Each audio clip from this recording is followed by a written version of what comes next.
আমরা যদি আবু তালহা এবং উম্মে সুলাইম রাদিয়াল্লাহু আনহার ঘটনা দেখি, যা সহিহ বুখারীর মধ্যে আলোচনাটা রয়েছে। রাসূলুল্লাহ সাল্লাল্লাহু আলাইহি ওয়াসাল্লামের মেহমান এশা পরে বাড়িতে খোঁজ নিলেন, কারো ঘরে একাধিক স্ত্রী, কারো ঘরে মেহমানকে আপ্যায়ন করার মতো ব্যবস্থা নেই।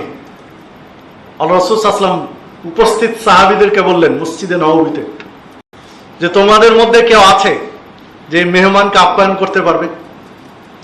আবু তালহা রাদিয়াল্লাহু আনহু বলছেন, আমাকে দেন, আমি মেহমান আপ্যায়ন করাবো। আল্লাহ রাসূল সাল্লাল্লাহু আলাইহি ওয়াসাল্লামের মেহমান নিয়ে চলে গেলেন আবু তালহা রাদিয়াল্লাহু আনহু তার বাড়িতে। স্ত্রী উম্মে সুলাইম রাদিয়াল্লাহু আনহাকে বলছেন যে মেহমান নিয়ে এসেছে, আপ্যায়ন করতে হবে, কি আছে নিয়ে আসো। তো স্ত্রী বলছেন যে তেমন কিছু নেই, শিশুদের জন্য, বাচ্চাদের জন্য সামান্য কয়টা খেজুর আছে আপ্যায়ন করার জন্য, তাদের খাবার জন্য, আর কিছু নেই। আবু তালহা রাদিয়াল্লাহু আনহু বলছেন যে তুমি সন্তানদেরকে ঘুমিয়ে দাও, আদর করে সোহাগ করে বুকে জড়িয়ে ঘুম পাড়িয়ে দাও, আজকের খাবারটুকু খাওয়াতে হবে মেহমানকে। তাই করলেন। এবার বললেন যে যখন আমরা খাবার শুরু করব, খেতে বসবো, তখন তুমি বাতি ঠিক করার ভান করে বাতিটা নিভিয়ে দিবে। স্ত্রী তাই করলেন। মেহমানকে নিয়ে খাবার শুরু করবেন, আবু তালহা রাদিয়াল্লাহু আনহু ঠিক বাতিটা নিভে গেল, ঠিক করতে গিয়ে নিভে গেছে, নিভিয়ে দিয়েছেন উনি, স্ত্রী নিভিয়ে দিয়েছেন। এখন আবু তালহা রাদিয়াল্লাহু আনহু পাত্রে হাত নাড়ছেন আর মুখে চিবানোর শব্দ করছেন, কৃত্রিম শব্দ করছেন, খাওয়ার ভান করছেন। হাত নেড়ে হাতে হাতে টক্কর খাচ্ছে মেহমানের হাতের সাথে, মানে মেহমান বুঝছেন যে খেজুর নিচ্ছেন আবু তালহা রাদিয়াল্লাহু আনহু, আর মুখে কৃত্রিম চিবানোর শব্দে বুঝাতে চাচ্ছেন যে আমিও খাচ্ছি। মেহমান বুঝছেন যে উনি আমার সাথে খাচ্ছেন। মাত্র কয়েকটা খেজুর, পুরোটাই মেহমানকে খাওয়ালেন। রাত্রে ঘুমানোর ব্যবস্থা করলেন, মসজিদে নববীতে ফজরের সালাত আদায় করলেন।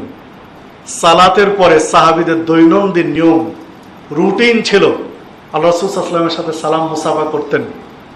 রাত্রে কোনো স্বপ্ন দেখে থাকলে সেটা বিবরণ দিতেন, শুনতেন এর ব্যাখ্যা কি হবে। আল্লাহ রাসূল সাল্লাল্লাহু আলাইহি ওয়াসাল্লাম কোনো স্বপ্ন দেখে থাকলে সেটার বিবরণ দিতেন। এটা সাহাবীদের দৈনিক রুটিন। ফজরের সালাত আদায় করে আবু তালহা রাদিয়াল্লাহু আনহু সালাম দিলেন। আল্লাহ রাসূল সাল্লাল্লাহু আলাইহি ওয়াসাল্লাম আবু তালহা রাদিয়াল্লাহু আনহুকে দেখে হাসতে লাগলেন, মুচকি মুচকি হাসতে শুরু করলেন। বলেন, আবু তালহা আজকে কি করেছো রাত্রে? তুমি আর তোমার স্ত্রী কি ঘটিয়েছো?